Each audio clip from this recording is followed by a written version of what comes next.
भ्रष्टाचार और नो यार। अरे क्या नाम है आपका? सुरेश यादव। यहाँ के हिंदू खतरे में है। मीडिया के लिए हिंदू खतरे में है। ये मोदी मीडिया जो आप लोग परचेज हो चुके हैं, बता दो। आप लोग मोदी के हाथों, नड्डा चड्डा के हाथों आप लोग बिक चुके हैं। मोदी जी तो कहते हैं भाइयों और बहनों, मैं चाहता हूँ अगले बार पश्चिम बंगाल में खेला हो खेला। अरे तो आज तक तो मोदी जी के नेतृत्व में उन्होंने झूठ ही बोला, सच बोला ही कहाँ है। सच बोलते तो सीट बहुत आती उनकी, लेकिन अभी तक तो सिर्फ झूठ। नोटबंदी झूठ, गैस उजाला गैस कहाँ, बाटला पकड़ा दिया आपने, गैस कौन भरेगा 850 का। पेट्रोल इतना हाइक कर दिया, लोग बाइक चलाने के लिए दुश्वार है। करेंगे क्या? हम तो चाहते हैं कि इस बार भी टीएमसी की सरकार हो और ममता बनर्जी ही हमारी अगली सीएम फिर से बने। आपने ये कहा कि गैस का दाम बढ़ा दिया, तो सिलेंडर तो फ्री में मिला है। सिलेंडर लेके सर में मारेंगे जब उसमें आग ही नहीं बच जलेगा। वो सिलेंडर को रख के और लकड़ी से फिर से रोटियां बनाना चालू करेंगे। वाह मोदी जी, थाली बजाए, वाह मोदी जी, घंटा बजाए या फिर मोमबत्ती जलाए। करे क्या? मोदी जी ने तो कहीं भी नहीं जोड़ा। जितना भी काम अभी तक मोदी जी ने 15 लाख, कहाँ है 15 लाख? किसके पास है? जुमला था, जो जुमले के हम भी कह रहे भाई मोदी जी 200 का सीट, ये भी जुमला है, समझ लीजिए। बाकी तो लोग बड़े समझदार हैं, वो खुद समझ जाएंगे। दीदी ने पश्चिम बंगाल में जितना काम किया, 700 साथी कार्ड हो, कन्याश्री हो, जितना योजना निकाली सब हिट, और इस बार दीदी बिल्कुल फिट। अच्छा, बीजेपी वाले ये कह रहे हैं कि जिस तरीके से पेट्रोल की कीमत बढ़ रही है, गैस की कीमत जो है लगातार उसमें इजाफा होता जा रहा है, बीजेपी वाले ये कह रहे हैं कि जो पेट्रोल की कीमत बढ़ाई जा रही है इससे आम लोगों को मतलब नहीं है, क्योंकि आम लोग जो है वो तो बस में, ऑटो में सफर करते हैं। इस पे क्या कहना चाहेंगे आप? आम लोग भीख मांग के बाइक में पेट्रोल डलवाते हैं, बाकी पैसे वाले ही पेट्रोल पंप से लेते हैं। बाकी आम लोगों के पास तो कुछ है नहीं। अरे आज के तारीख में 90% आम लोगों के घर में कुछ नहीं तो छोटी सी मोपेड जरूर है, और मोपेड पानी से नहीं चलता, मोपेड चलता पेट्रोल से है। और आज की तारीख में 90% लोगों के घर में गैस स्टोव है। मोदी जी ने बोला उजाला दे रहे, गैस ले लो, गैस ले लो। क्या करेंगे? गैस सिलेंडर दिया ना लेके करेंगे क्या? आपने एक वीडियो देखा होगा बंगाल का कि लोग तालाब में सिलेंडर फेंक रहे, क्योंकि उनके पास ऑप्शन ही, पैसे ही नहीं है खरीदने को, तो बाद में वापस वो लकड़ी से ही बना रहे हैं। बात हो गई। अब आपसे आप दोबारा आऊंगा। लोग ये कह रहे हैं कि जो बाइक खरीद सकता वो पेट्रोल भी खरीद लेगा। अब तो चुनाव का अवसर आ गया।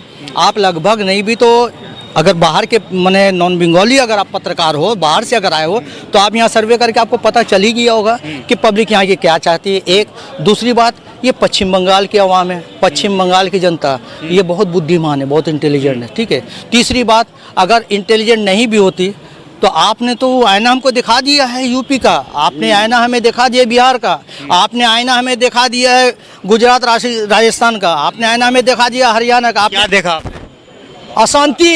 अशांति, बेटियों का रक्षा खतरे में है। दूसरी बात है हिंदू मुस्लिम जात पात की लड़ाई। महंगाई तो छोड़ दीजिए, आपने भाई से जो महंगाई बोली है तो देखने वाली बात है। 845 रुपये का गैस आ रहा, आपने कह दिया है कि डीजल और गैस पेट्रोल जो है वो बड़े बस में लोग जाएंगे। हमने नहीं कहा, ये बीजेपी वालों का कहना है, मेरा कहना कुछ नहीं है। हुई बीजेपी, वो क्या वो कह दी तो हो गया। आपका एक तो लॉजिक है, दिमाग है ना भाई। वो बीजेपी वाले कह रहे तो क्या इसका मतलब आज लोग खाने नहीं पा रहे हैं। आज ये ममता बनर्जी की सरकार है जो 5 रुपए में लोगों को खाना मुहैया कर रही है। जब से लॉकडाउन हुआ आज भी लोगों को मुफ्त में राशन मिल रही है। नाम है आपका? नाम तो मेरा मुसलमान है, हम मुसलमान हैं, असलम सलाम है। नाम से कोई फ़र्क नहीं पड़ेगा दोस्त, चाहे हम राम हो या रहीम हो। हम यहाँ देश के नागरिक हैं। पहली बात है देश के नागरिक हैं, हम बंगाली हैं, हम हिंदुस्तानी हैं, हमारा धर्म हमारे घर तक है, ठीक है। दूसरी बात, आज हमारे पश्चिम बंगाल में ये है कि हर होटल में जाओ, कहीं भी जाओ, चाय खाने पे जाओ, एक थाला में, एक कप में हम लोग चाय पीते, एक साथ में एक गिलास में पानी पीते, फिर उसी को धो करके एक मुसलमान बंदा पानी पीता है। तो यहाँ भेदभाव नहीं है। हम यहाँ पर ना ही हम चाहेंगे ना ही हमारा पश्चिम बंगाल की जनता सही की, वो हम सब समझ लिए। हमें अशांति, आप बताओ, आपसे एक चीज़ मांगे, अभी जो फिलहाल जो सिचुएशन है ये क्या हमको ये 10 वोट 10 सीट 15 सीट या फिर यूपी में जो सिचुएशन चल रही है, क्या वहाँ शांति है? आप बताओ, तो पत्रकार हो, आपको तो हमसे ज़्यादा नॉलेज है वहाँ शांति नहीं है ना?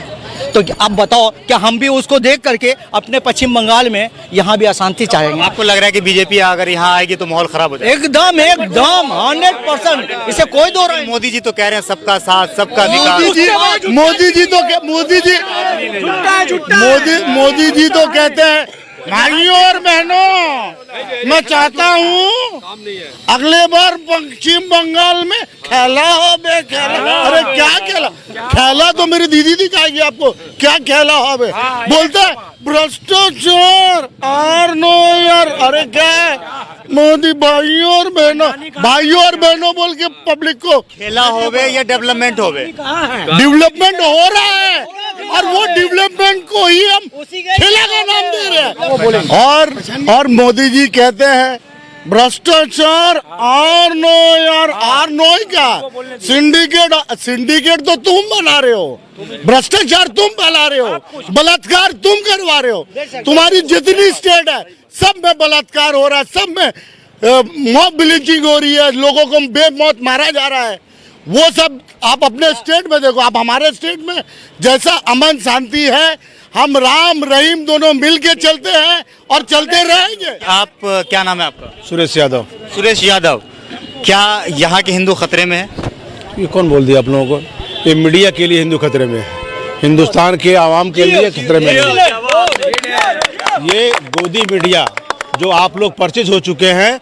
मैं गोदी मीडिया नहीं हूँ, मैं आपको बता दूं। आप लोग मोदी के हाथों, नड्डा चड्डा के हाथों आप लोग बिक चुके हैं। मगर याद रखिएगा, एक नारी सब पर भारी। ठीक है, ये पश्चिम बंगाल का जो इलेक्शन आ रहा है, आने वाला हिंदुस्तान को रास्ता दिखाएगा, और हिंदू मुस्लिम एकता की मिसाल ये पश्चिम बंगाल ही कायम करेगा, और पूरा हिंदुस्तान उस पर आगे बढ़ेगा। और आज इस इलेक्शन के बाद ममता बनर्जी ही दिल्ली के रास्ते पर चलेंगी। इस बात को आप पैगाम भिजवा दीजिए जगह जगह। लेकिन आरोप लगता है ना एक कैसा कि आरोप? कोई आरोप ममता नहीं। दीदी जो यहाँ पे मैं दुर्गा खुद- विसर्जन मैं करने नहीं खुद- देती मैं है। खुद हिंदू हूँ, और जहाँ मैं रहता हूँ कम से कम 5000 मुसलमान हैं तो 200 हिंदू हैं, लेकिन एक भी हिंदू बता दे कि कोई भी किसी तरह का खरोच है। हम जागरण करते हैं, हम काली पूजा करते हैं, हम दुर्गा पूजा करते हैं। यदि हम खतरे में है तो ये होता कैसे है? आप वहाँ का रिकॉर्ड उठा करके देख लीजिए। तिलजरा जैसा इलाका हो, पाक सर्कस जैसा इलाका हो, यहाँ पर हिंदू मुस्लिम सिख ईसाई जो सही में हिंदुस्तान का जो सेकुलरवाद है वो यहाँ पर आपको दिखाई देगा। केवल यही नहीं, पूरे पश्चिम बंगाल में दिखाई देगा, और इसीलिए ये पैगाम पूरे हिंदुस्तान में जाएगा, और आज आने वाला जो कल है ये हिंदुस्तान को रास्ता दिखाएगा। अच्छा सर, पहले ऐसा होता था कि जो टीएमसी के लीडर हैं वो बीजेपी में शामिल होते थे, लेकिन अब कुछ माहौल बदलता हुआ दिख रहा है। अब माहौल ये बदल रहा है कि जो बीजेपी के लीडर हैं वो टीएमसी में शामिल हो रहे हैं। ये सब कैसे हुआ? इसलिए देखिए, कुछ लोग मतलब फरोश लोग हैं, वो मौका देखते हैं, और मौका देख करके लोग इधर उधर जाते, इनका सौदाबाजी होता है।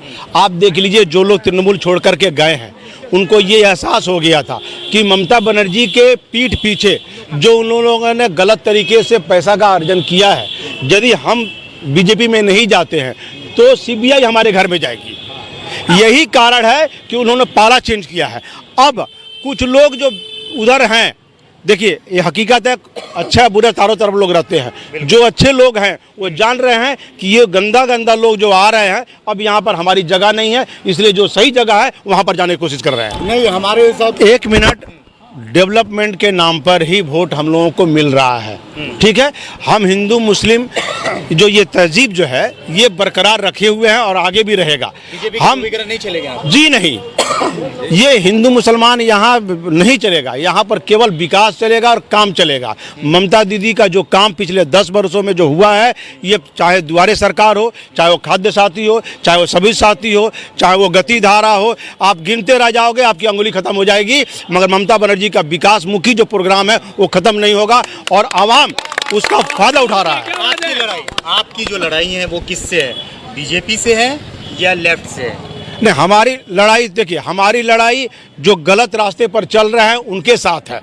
हमारा बीजेपी यहाँ कोई फैक्टर ही नहीं है। केवल मैंने पहले ही कहा है, कुछ मीडिया का प्रचार है और कुछ मीडिया वालों का मीडिया का प्रचार है, जिसका नतीजा है। वरना पश्चिम बंगाल में आप देखिएगा कि ये कहीं फिर नजर नहीं आएगा। 294 सीट में ममता बनर्जी ही आगे निकली। आप कह रहे हैं 294 सीट हम जीत रहे हैं, बीजेपी वाले कह रहे हैं 200 हम जीत रहे हैं, फिर आप क्या जीतिएगा? एक मिनट, वो सुनिए, जो लोग कह रहे हैं कि अब की बार 200 पार, पिछला 2016 में जब ममता बनर्जी ने कहा था कि मैं 294 सीट पर खड़ा हूं, तो जो लोग उधर जाकर 200 पार कर रहे हैं, कहीं नहीं कहा कि हम भी 60 वार्ड में 60 इलाका में हम भी जीतेंगे दीदी, तुम आमट्टा बात दिए दो, 60टा सीट हम ही तुम्हें दिए दीबो। ऐसा किसी ने नहीं कहा था। केवल ममता बनर्जी ने कहा था कि 294 सीट पर हम अकेले खड़े हैं, आप लोग हमको वोट दीजिए। चलिए, बहुत बहुत शुक्रिया। आप बताइए किसकी सरकार बन रही है इस बार? ममता बनर्जी की सरकार बन रही है, तृणमूल कांग्रेस की सरकार बन रही है। क्योंकि तृणमूल का काम जो है, ममता दीदी का जो काम है, ममता दीदी का जो काम है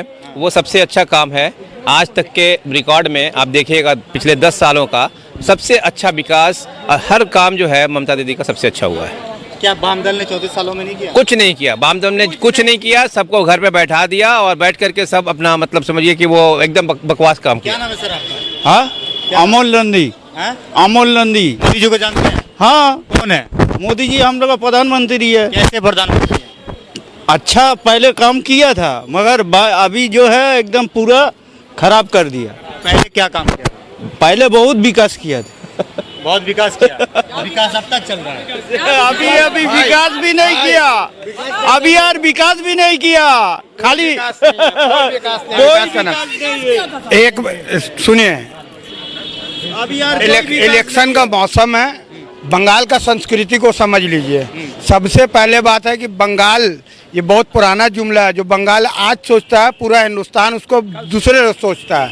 तो आज बंगाल पहले सोचा है कि बीजेपी को यहाँ से सदी में चल रहे हैं जी, आज भी वही चलेगा। आप उठा के इतिहास देख लीजिए, बंगाल से कैसे कैसे लीडर हम लोग दिए हिंदुस्तान को। आज हम लोग का आज़ाद हिंद वाहिनी जो तैयार किया था नेताजी सुभाष चंद्र बोस, जिसका वजह से आज हम लोग स्वाधीनता के लिए आगे लड़े, आगे बढ़े और स्वाधीनता पाया। इसी तरह से बंगाल आज हम लोग सोच रहे हैं यहाँ से बीजेपी को साफ, आने वाला 2024 में हिंदुस्तान से बीजेपी को साफ। अच्छा, बंगाल कोलकाता की जो पहचान है वो अब तक मिली नहीं? हाँ, बंगाल का यही पहचान है कि यहाँ पे हिंदू मुसलमान सेकुलरिज्म है। ये आज से नहीं है, ये आज़ादी से पहले था, अब भी है। मतलब बीजेपी की दाल नहीं गलेगी यहाँ आपको क्या लग रहा है? आप बोल रहे थे बीजेपी यहाँ पे कामयाब हो पाएगी या नहीं हो पाएगी? कोई सवाल ही नहीं बीजेपी कामयाब तेज होगी। बोलिए अभी। कोई सवाल ही नहीं, यहाँ बीजेपी कामयाब होगी। कैसे होगी नहीं, यहाँ पे कोई मोदी बोल के कुछ नहीं है यहाँ पे। अच्छा। तो यहाँ पे काली मोदी और जिन्ना मोदी है। मोदी कौन है? बंगाल में सिर्फ एक ही दीदी, कोई मोदी नहीं है यहाँ। रैली में यहाँ जो आलू प्याज बिक्री करता है सिर्फ वही मोदी है यहाँ। रैली में जो भीड़ थी, बंगाल में दूसरा कोई यार मोदी नहीं है। बिहार और यूपी से सब आदमी को भर के लाया गया था। क्या कह रहे रैली में कौन लोग थे? सब तो बिहार और यूपी के से लाया गया है। बंगाल का कोई आदमी भी नहीं था। आपको कैसे पता? हम लोग पता है, बस पता है, हम लोग खुद नहीं गए थे। हम लोग रैली में खुद नहीं गए थे, हम लोग रैली में खुद ही नहीं गए थे। आप तो मोदी जी के विरोधी हैं। विरोधी कोई ऐसा एक काम बताइए जो मोदी जी को बंगाल का आदमी वोट देगा। कोई भी एक ऐसा काम हो जो मोदी को वोट दे। उन्होंने 2 करोड़ रोजगार का वादा किया था। तो दिया, वादा तो किया था। वादा तो किया, दिया बहुत कोई करता है। कहाँ दिया? फ्री में एक तो गैस दिया और 800 रुपये करके, 850 रुपये करके आपका उसका कीमत ले रहा है। किसकी सरकार? जैसे आपका किसकी सरकार? दीदी की सरकार। दीदी की सरकार। आप किसकी सरकार ला रहे हैं सर? मैं तो दीदी के साथ जाऊंगा। क्यों जाइएगा दीदी के साथ? दीदी उन्नति করছে तो दीदी साथे जाओ ना। मतलब अच्छा कर रही है। हाँ, तो मैंने यहाँ की आवाम की दिलों की बात सुनाने की और दिखाने की कोशिश करी। आपको क्या लगता है इस वीडियो के नीचे कमेंट करके जरूर बताएगा। वीडियो अगर आपको अच्छा लगे तो इसे लाइक और शेयर जरूर कीजिएगा। जय हिंद, अपना ख्याल रखिए, हंसते रहिए, मुस्कुराते रहिए।